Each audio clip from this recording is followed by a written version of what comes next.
করি সেটা হচ্ছে ছেলের পক্ষ থেকে কতজন লোক আসবে এটা করি, মেয়ের পক্ষ থেকে কতজন লোক আসে আমি কিন্তু জানার জন্য বলছি, কালকে মানার জন্য বলছি না। আমি যে ভুলের মধ্যে আসি বিবাহ সংক্রান্ত বিষয়ে, এটা আমাকে বুঝার জন্য বলছি। দেখুন, আল্লাহ নবী সাল্লাল্লাহু আলাইহি ওয়াসাল্লামের একটা হাদিস, মুসলিমে হাদিসটি রয়েছে, তাযাওয়াজান নবী সাল্লাল্লাহু আলাইহি ওয়াসাল্লাম সফিয়া বিনতে হুয়াই, হুয়াইয়ের কন্যা সফিয়া, আল্লাহ নবী সাল্লাল্লাহু আলাইহি ওয়াসাল্লাম তাকে বিবাহ করলেন। ওয়া জাআলা ওলিমাতা, আল্লাহ নবী তার ওলিমা করলেন সালাসাতা আইয়ামিন, 3 দিন পর্যন্ত মানুষকে আল্লাহ নবী খাওয়ালেন। তাহলে আমরা যে বলি শুধু আল্লাহ রাসূল পেটে পাথর বাঁধছেন, শুধু কি এই হাদিসটাই বলতে হবে? আল্লাহ রাসূল রান খেয়েছিলেন এটা বলা যাবে না? আল্লাহ রসুল এক সময় দরিদ্র ছিলেন আর এক সময় যে ধনী ছিলেন এটাও তো বলতে হবে। রসুল শুধু পাথর বেঁধেছিলেন, রসুল শুধু দরিদ্র ছিলেন এটা বলা যাবে না।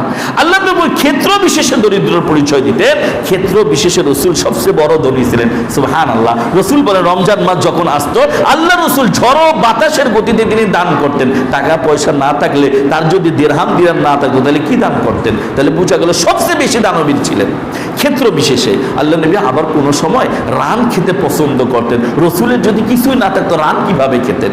আল্লাহ নবী শুধু তাই নয়, আবার আল্লাহ নবী দেখেন সালাসাতা আইয়ামিন, সফিয়া বিনতে হুয়াইকে যখন বিবাহ করলেন 3 দিন পর্যন্ত অলিমার দাওয়াত খাওয়ালেন মানুষদেরকে।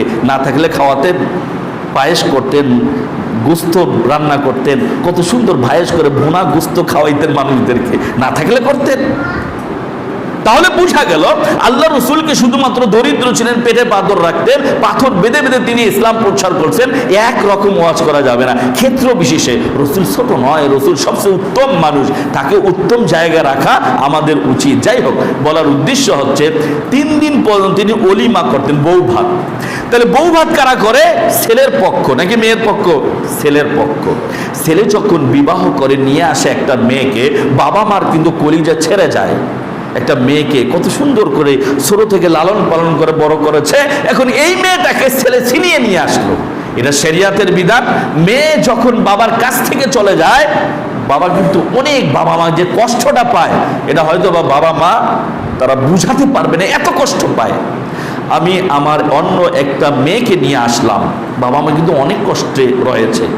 এরপরে দায়িত্ব কি? বাবা মা যেহেতু কষ্ট করে তার সন্তানকে দিয়ে দিল, মেয়েটাকে ছোট থেকে লালন পালন করে আপনাকে দিয়ে দিল, আপনাকে একটা সহনশীল হওয়া উচিত। সেটা কি? আপনি ছেলে যে নিয়ে আসলো মেয়েকে, যদি তার সামর্থ্য থাকে, সামর্থ্য অনুযায়ী কিন্তু বউ ভাত করতে হবে ছেলের পক্ষকে। যদি সামর্থ্য নাও থাকে, তার ভাতিজা চাচা এগুলো যদি মেলে কিছু দিয়েও যদি অলিমা করা যায়, যেটাকে আমরা বউ ভাত বলি, তাহলে ছেলের পক্ষ থেকে করবে। এখন ছেলের পক্ষ খাওয়ালো, এরপর আমরা করি কি? যে বলেন দেখি, আমাদের কাছ থেকে তো 100 জন লোক খেয়ে গেল, এখন আপনার কাছে আমরা কতজন লোক পাঠাবো? এই যে পরের জিনিসটা, লা ইয়াজুজু ফিশ শরিয়াহ, পরেরটা কিন্তু ইসলাম এলাও করে না। আগেরটা অর্থাৎ বউ ভাতটা এলাও করে, কিন্তু পরেরটা মেয়ের বাড়িতে গিয়ে খাবেন এটা কিন্তু ইসলাম এলাও করে না। আমি বলছি না, এটা আমাদের আগে থেকে চলছে যে আমাদের বাসায় 100 জন খেয়ে যাচ্ছে, আমরাও করি, কিন্তু শুধরাতে যদি আমি ইচ্ছা করি তাহলে করা যাবে না ইনশাআল্লাহ। যদি এই গ্রামে একজন মানুষও যদি এই বীজটা বপন করে, তাহলে আমি মনে করি নেক্সট জেনারেশন যদি এটা করে, তাহলে ওনার নেকি যত মানুষগুলো করবে নেকিটা কিন্তু তারা পাবে, যে না আমরা খেতে যাব না। বউ ভাত যারা করবে ছেলের পক্ষ থেকে, ওনারাই শুধু আসবেন, এটাই শরিয়ত এলাও করে। মেয়ে দিল, আবার মেয়েকে চাপ দিয়ে ডিমান্ড নিলাম, অনেক কিছু করা হয়, মেয়ের পক্ষকে কোনো কিছু চাপ দেওয়া যাবে না। এটা একদিনে হবে না। এটা যদি প্রত্যেক মসজিদগুলোতে প্রত্যেক খতিব সাহেব খুতবা দেয়, তাহলে আমি মনে করি আস্তে আস্তে এটাও চলে যাবে ইনশাআল্লাহ। চলে যাবে না? ইনশাআল্লাহ চলে যাবে। দেখুন, এখন করা হলো বউ ভাত করতে হবে আপনার সাধ্য অনুযায়ী। একবারে হাজার হাজার গ্রামের মানুষকে, শত শত গ্রাম, আপনার এবিলিটি নাই আপনি নেয়ার জন্য করবেন এমনটি নয়। আগে হিসাব করি, 20,000 খরচ করবো, হয়তো 25 পাবো না 10 পাবো না, সব কিছু অবৈধ। আপনি দাওয়াত দেবেন, খাবে।